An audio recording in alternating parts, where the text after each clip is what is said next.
Welcome back to our channel, ladies and gentlemen. Thank you very much for choosing to be part of our show.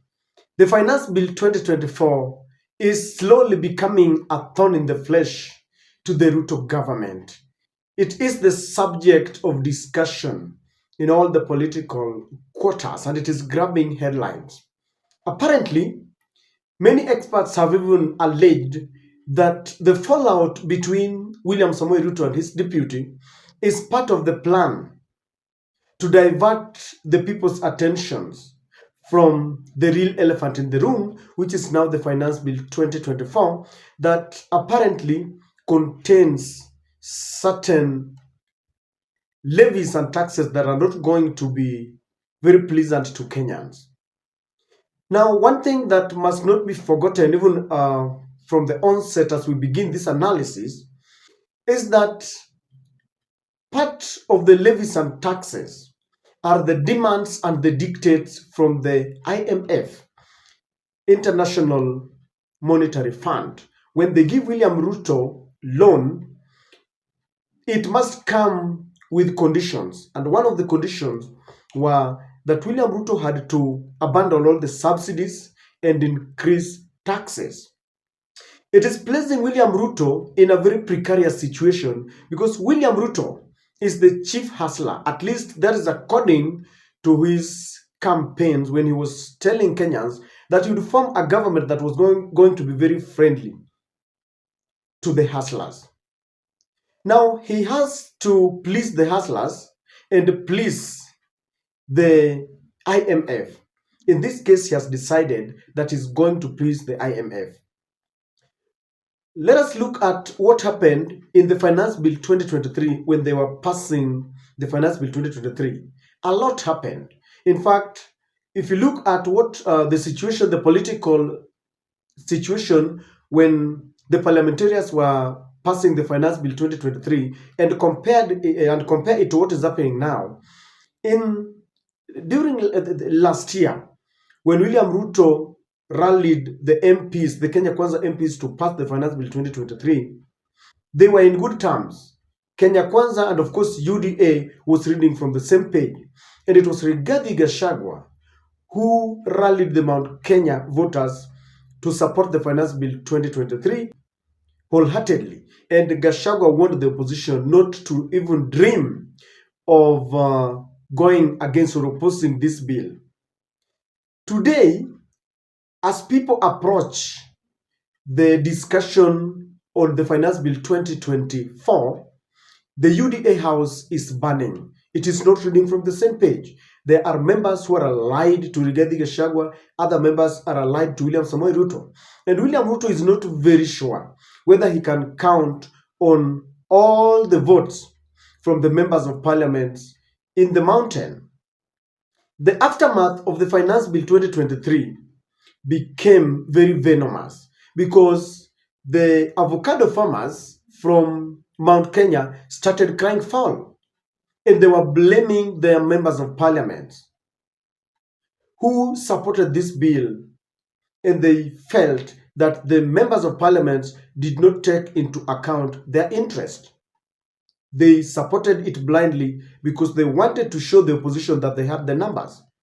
The opposition led by Raila Amolo Odinga had taken people to the streets to try and force the government to drop certain articles in that bill. And they refused. The government refused. And I remember certain members of parliament from Mount Kenya, led by Rigathi Gachagua himself, told their people that Raila wanted their businesses to collapse. So as we discuss, or as members plan to discuss the Finance Bill 2024, Raila is no longer in the streets. Rigathi Gachagua and William Ruto are not reading from the same page.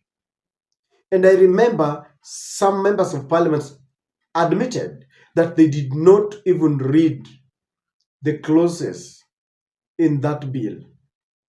This has prompted the Kikuyu Council of Elders to issue a warning to the members of parliament, the members of parliament in Kenya, and to specifically those who are coming from Mount Kenya. and the Kikuyu Council of Elders are saying that this time round, they are going to look at the voting pattern of the members from Mount Kenya, how they vote, whether they are going to support this bill without amendments, whether they are going to consider those clauses that are not friendly to the hustlers, that are not friendly to the people of Mount Kenya. And they are saying that the electorates must look at them and punish them in 2027. This warning is a worry to William Samoei Ruto. Kindly take a look.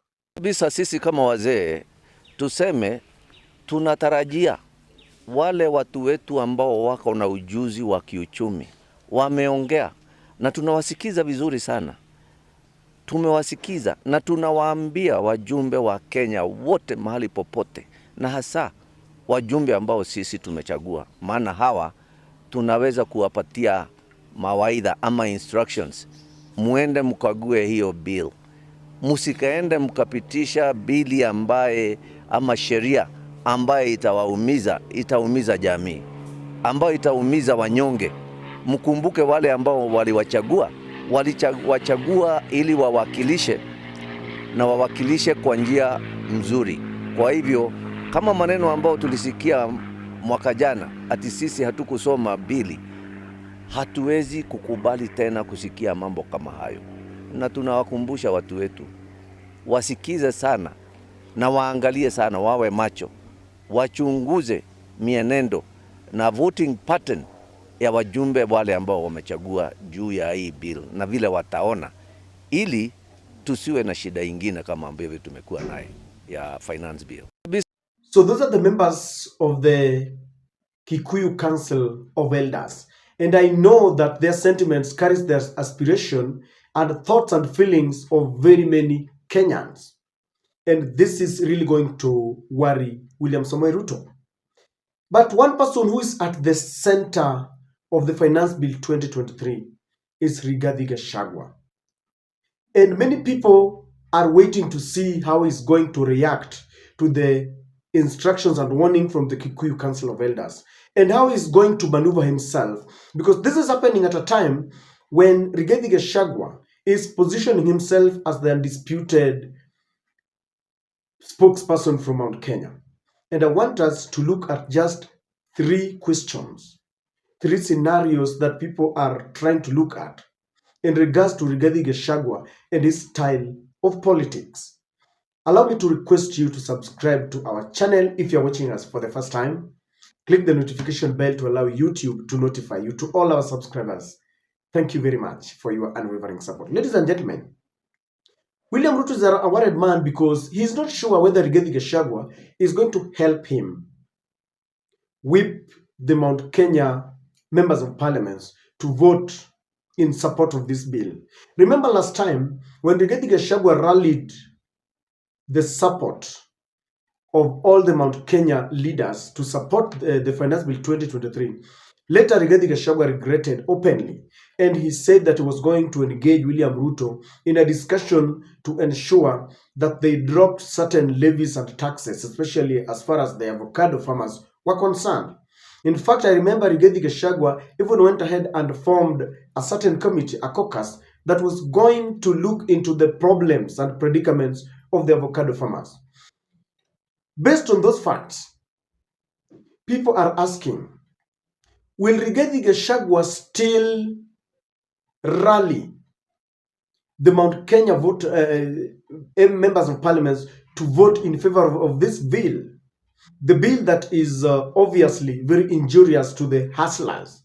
A bill that is going to affect the pockets of electorates from Mount Kenya. If he does this, ladies and gentlemen, will he come back when the electorates are crying foul to pretend that he's forming a caucus, a committee, to look into the problems that are bedeviling their people? Because in the first one, it was a kind of pretense or regret.